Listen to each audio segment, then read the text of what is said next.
Hello everyone. तो आज की इस वीडियो में हम डिस्कस करने वाले हैं political economy and dependency approach जो है वह एजी फ्रैंक के द्वारा। ठीक है, तो स्टार्ट करते हैं एजी फ्रैंक के एक ब्रीफ इंट्रोडक्शन के साथ। तो एजी फ्रैंक का जो फुल नेम है आंद्रे गोंदर फ्रैंक, आप यहाँ पे देख सकते हो। ठीक है, जो कि एक जर्मन अमेरिकन इकोनॉमिक हिस्टोरियन थे। ठीक है, सोशोलॉजिस्ट थे एंड एक one of the main theorist थे डिपेंडेंसी थ्योरी के। ठीक है, जिन्होंने एनालाइज किया था इकोनॉमिक रिलेशनशिप, जो आर्थिक रिलेशनशिप्स हैं बिटवीन डेवलप्ड, ठीक है, इनको हम कोर भी बोलते हैं, एंड डेवलपिंग जो पैरिफिकल नेशंस के बीच में। ठीक है, मतलब कि रिच एंड मतलब जो डेवलप्ड कंट्रीज़ हैं या अंडर डेवलप्ड कंट्रीज़ हैं उनके बीच में जो रिलेशनशिप है उसको डिस्क्राइब करते हैं। ठीक है, देखो तीन प्रकार की कंट्रीज़ होती हैं: developed countries, under developed countries and developing Nations. ठीक है, डेवलप्ड हो गए जो कि मतलब हर एक एस्पेक्ट से जो है एडवांस हैं, टेक्नोलॉजिकली, पॉलिटिकली, इकोनॉमिकली। ठीक है, डेवलपिंग हो गई कि यहाँ पे आपकी जो है बेसिक नीड्स जो है आसानी से जो है फुलफ़िल हो रही हैं और कंट्री जो है प्रोग्रेस कर रही है कंटिन्यूसली।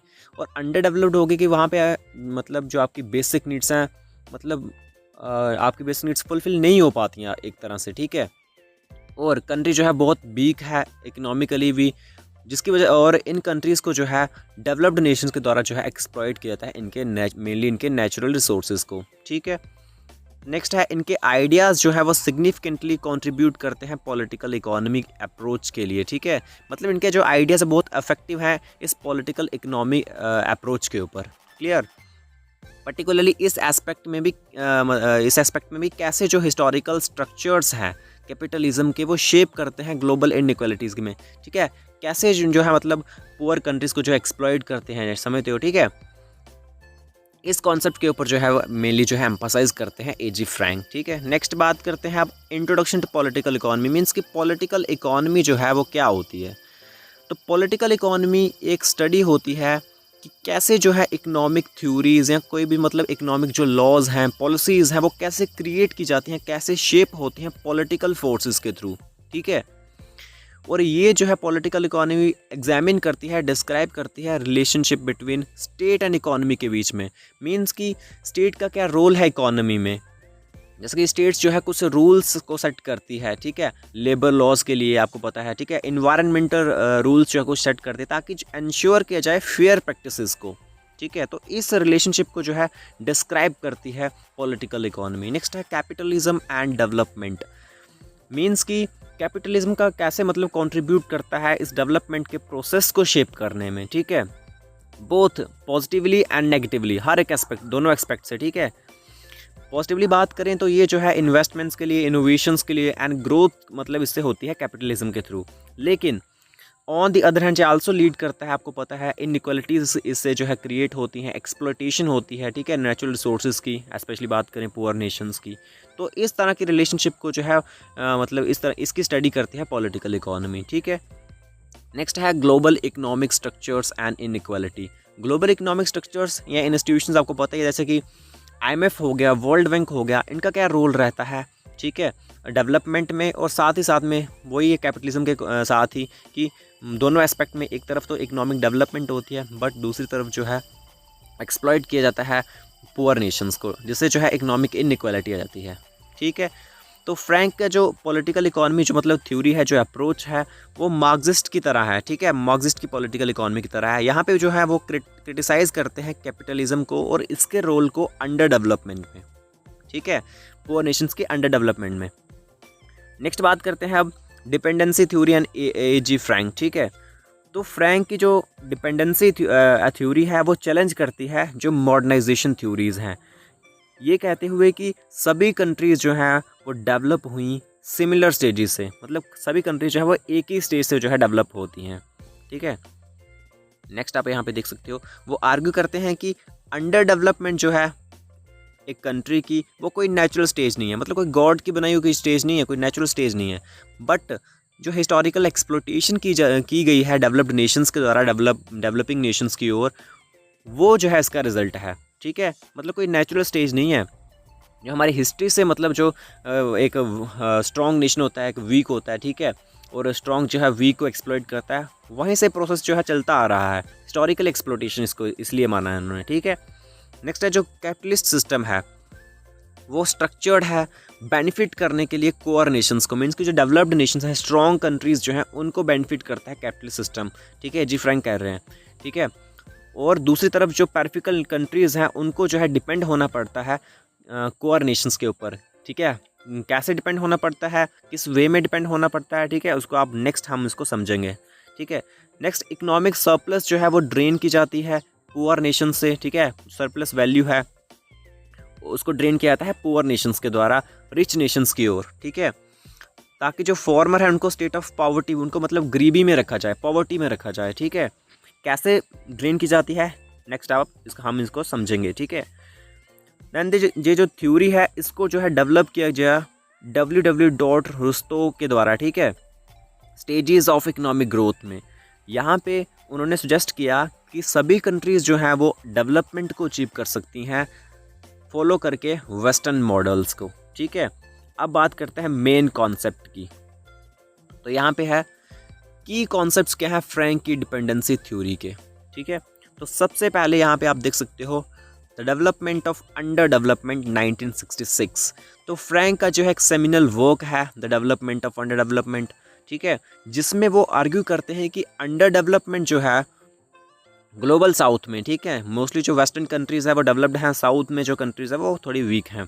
ठीक है, तो ये जो है कोई नेचुरल स्टेज नहीं है, वही पहले जो आपको मैंने बताया कि कोई नेचुरल स्टेट नहीं है कि ग्लोबल साउथ में जो अगर अंडर डेवलपमेंट है तो कोई नेचुरल स्टेज नहीं है ये, बट ना ही कोई एवोल्यूशनरी प्रोसेस है इकोनॉमिक ग्रोथ का। ठीक है, लेकिन ये डायरेक्ट रिजल्ट है, हमने क्या किया है, डेवलपमेंट की है सिर्फ वेस्ट की, मतलब डेवलपमेंट हुई सिर्फ वेस्ट की, तो उसकी साउथ की हुई नहीं है, तो उसका जो है रिजल्ट है जी।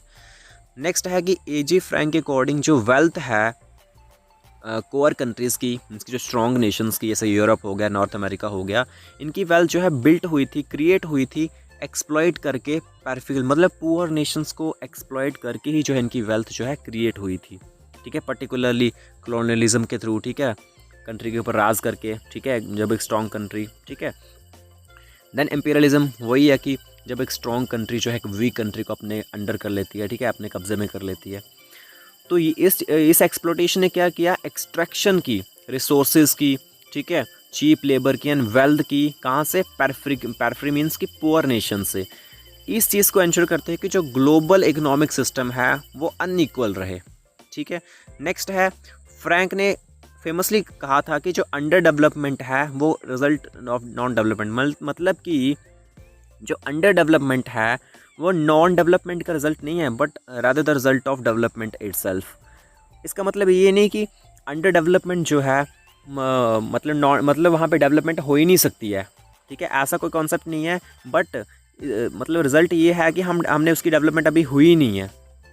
मतलब अगर एक कंट्री अंडर डेवलप है तो उसका मतलब ये नहीं कि डेवलप हो ही नहीं सकती है, तो करेंगे तो वो हो जाएगी। ठीक है, नेक्स्ट है unequal exchange and economic exploitation. तो फ्रैंक ने आल्सो इंट्रोड्यूस किया है कॉन्सेप्ट ऑफ अनइक्वल एक्सचेंज का, एक्सप्लेन करने के लिए जो इकोनॉमिक डायनेमिक्स हैं, वेरिएशंस हैं, जो चेंजेस हैं कोर एंड पेरिफेरी नेशंस में। कोर एंड पेरिफेरी आपको अभी तक तो आई होप आपको समझ आ चुका होगा। कोर वो हो गए कि जो डेवलप्ड नेशंस हैं, मैंने आपको स्टार्टिंग में बताया।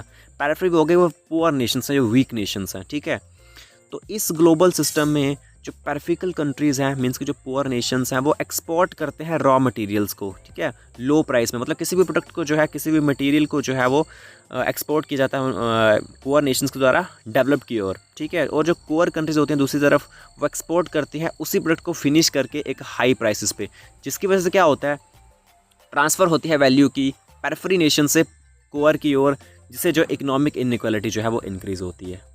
क्लियर, यहाँ पे एग्जांपल देखो अभी। ठीक है, एग्जांपल देखो, तो जो कोर कंट्रीज़ हैं वो प्रॉफिट लेती हैं मैन्युफैक्चर करके प्रोडक्ट को और सेल करके उसको एडवांस प्रोडक्ट बना के उसको जो है सेल करती हैं। लेकिन दूसरी तरफ जो पेरिफेरल कंट्रीज़ होती हैं उनको जो है डिपेंड होना पड़ता है उनको एक्सपोर्ट करने के लिए जो प्राइमरी कमोडिटीज़ हैं, एक लिटिल एडिड वैल्यू के साथ या लिटिल अमाउंट के साथ उनको जो है डिपेंड होना पड़ता है कि उनके डेवलप्ड नेशंस के ऊपर। ठीक है, नेक्स्ट बात करते हैं हिस्टोरिकल स्ट्रक्चरलिज्म की। तो फ्रैंक जो है आल्सो एम्फोसाइज करते हैं जो हिस्टोरिकल नेचर है अंडर डेवलपमेंट का। वो आर्ग्यू करते हैं कि जो स्ट्रक्चर्स हैं, जो इंस्टीट्यूशंस हैं इनइक्वालिटी के, वो स्पॉटेंसली मीन्स कि एकदम से जो है मर्ज नहीं हुए थे, बट बहुत टाइम लगा था, लॉन्ग प्रोसेस रहता है, मतलब सेंचुरीज लगी हैं इसको बिल्ट होने में, ठीक है, कॉलोनाइजेशन के थ्रू, एम्पीरियलिज्म के थ्रू एंड कैपिटलिस्ट एक्सप्लॉयटेशन के थ्रू। क्लियर। नेक्स्ट है cycle of dependency, the cycle of dependency. तो फ्रैंक ने जो है प्रपोज किया है कि जो डिपेंडेंसी है वो एक सिंपली कोई एक स्टेट ऑफ बीइंग नहीं है, ठीक है, बट एक ऐसा प्रोसेस है जो कि टाइम के अकॉर्डिंग जो है परपेचुएट करता है खुद को, ठीक है। वो कहते हैं कि एक बार वंस परफिकल कंट्रीज जो है वो इंटीग्रेट अगर हो जाती हैं ग्लोबल कैपिटलिस्ट सिस्टम में, तो उनको जो है वो डिपेंड होना पड़ेगा कोर नेशंस के ऊपर, कैपिटल के लिए, टेक्नोलॉजी के लिए एंड मार्केट्स के लिए, ठीक है। इवन कि आगे चल के वो अगर ये नेशंस जो है वो अटेम्प्ट करते भी हैं इंडस्ट्रियलाइज करने के लिए खुद को, अपनी खुद की पॉलिसीज़ जो है सेल्फ सफिशेंसी के लिए परस्यू करने की कोशिश करते भी हैं, लेकिन फिर भी जो है वो कॉट हो जाते हैं in cycle of dependency, means फिर भी वो जो है साइकिल ऑफ डिपेंडेंसी में फंस जाते हैं, ठीक है, क्योंकि वो अपनी उनकी जो इकोनॉमिक डिपेंडेंसी जो है, रिलायंस जो है कोर कंट्रीज़ के ऊपर, उसको वो है एस्केप नहीं कर सकते हैं, जिसकी वजह से जो है वो जो है इस साइकिल ऑफ डिपेंडेंसी में जो है फंस जाते हैं। नेक्स्ट है इंटरनल कॉलोनियलिज्म। सो फ्रैंक ने आल्सो एक्सप्लोर किया है कॉन्सेप्ट ऑफ इंटरनल कॉलोनियलिज्म का, ठीक है, पर्टिकुलरली इन अमेरिकन कंट्रीज़ में। वो कहते हैं कि इन नेशंस में जो वेल्दी लाइट्स होते हैं, जो लीडर्स हैं, मतलब स्ट्रॉन्ग, जिनके पास पावर का इन्फ्लुएंस है, फॉरेन कैपिटलिस्ट जो हैं वो एक्सप्लॉइट करते हैं, ठीक है, जो नेचुरल रिसोर्सेज हैं पैसिफिकल रीजन्स के, ठीक है, एक्सट्रैक्शन ऑफ मिनरल्स के थ्रू, एग्रीकल्चर के थ्रू एंड चीप लेबर के थ्रू। क्लियर। तो ये थी dependency, political economy dependency approach by AG Frank. अब जो है इसका थोड़ा सा क्रिटिसिज्म देख लेते हैं, ठीक है, फ्रैंक की डिपेंडेंसी थ्योरी का। तो यहाँ पे क्रिटिसिज्म जो है, सबसे पहला पॉइंट है ओवर जनरलाइजेशन। तो ये थ्योरी जो है वो ओवर जनरलाइज करती है, क्योंकि सभी डेवलपिंग नेशंस जो है वो मतलब सेम डिपेंडेंसी में, सेम वे में जो है डिपेंडेंसी से फर्क नहीं करते हैं। कुछ नेशंस ऐसे भी हैं जो कि अपने आप को सक्सेसफुली इंडस्ट्रियलाइज कर चुके हैं इन चैलेंजेस के बावजूद भी, जैसे कि चाइना हो गया, साउथ कोरिया हो गया, जो कि सक्सेसफुली इंडस्ट्रियलाइज हो चुके हैं।